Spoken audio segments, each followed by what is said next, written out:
Idaho murder suspect Bryan Kohberger's lawyer also represented Maddie Mogen's parents. Bryan Kohberger's defense attorney previously represented at least two more of his alleged murder victims' parents.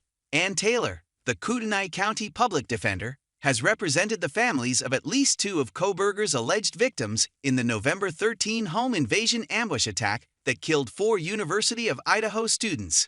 Kohberger is accused breaking into a Moscow, Idaho house in the middle of the night and killing Madison Mogen and Kaylee Goncalves, both 21, as well as their 20-year-old housemate Donna Kernodle and her visiting boyfriend Ethan Chapin, also 20. His lawyer was actively representing Kernodle's mom at the time of his arrest and had previously worked for Mogen's father and stepmother. Court records show Taylor withdrew from an active case against Kernodle's mother almost a week after she had been assigned to defend Kohberger following his arrest in Pennsylvania, where police and the FBI took him into custody after a raid on his parents' house in the Poconos. Taylor previously represented Mogen's dad, Benjamin Mogen, on multiple drug charges in 2020. Records show Mogen's stepmom, Corey Hatrock, had Taylor represent her on drug charges last year. Inside Edition reported over the weekend. Taylor was previously replaced on that case. Records show Taylor has not responded to requests for comment from Fox News Digital. Latah County Magistrate Judge Megan Marshall has limited attorneys,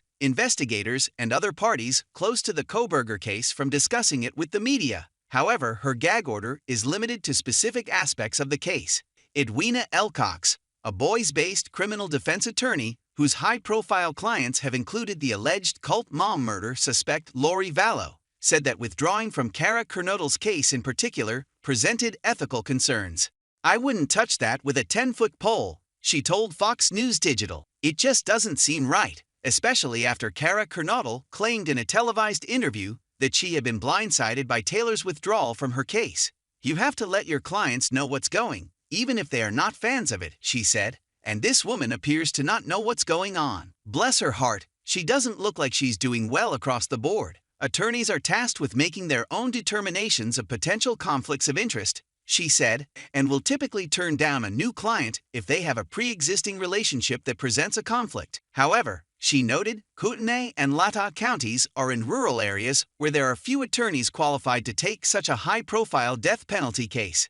"It's not normal, but again, this case isn't normal," she said. Latah County is a much smaller jurisdiction where they may not have the resources and have somebody that is qualified to deal with the magnitude of this case. Kohberger, a 28-year-old criminology PhD student at Washington State University, allegedly snuck into the victim's home around 4 a.m. on November 13 after all 4 had spent Friday night and early Saturday partying. 2 other housemates were unharmed, including one who police say witnessed a masked man with bushy eyebrows leaving through a sliding door after the stabbings. Goncalves' dog also survived the attack, and police later said they found possible animal hair while serving the search warrant at Kohberger's apartment. All 4 victims attended the University of Idaho in Moscow. Police allege Kohberger, who lived about 10 miles away in Pullman, Washington, stalked the house a dozen times before the slayings and returned to the scene hours later. Investigators found a K-bar knife sheath next to Mogen's body and say they recovered DNA from it that matched familial samples taken at Kohberger's parents' house in the Poconos Mountains.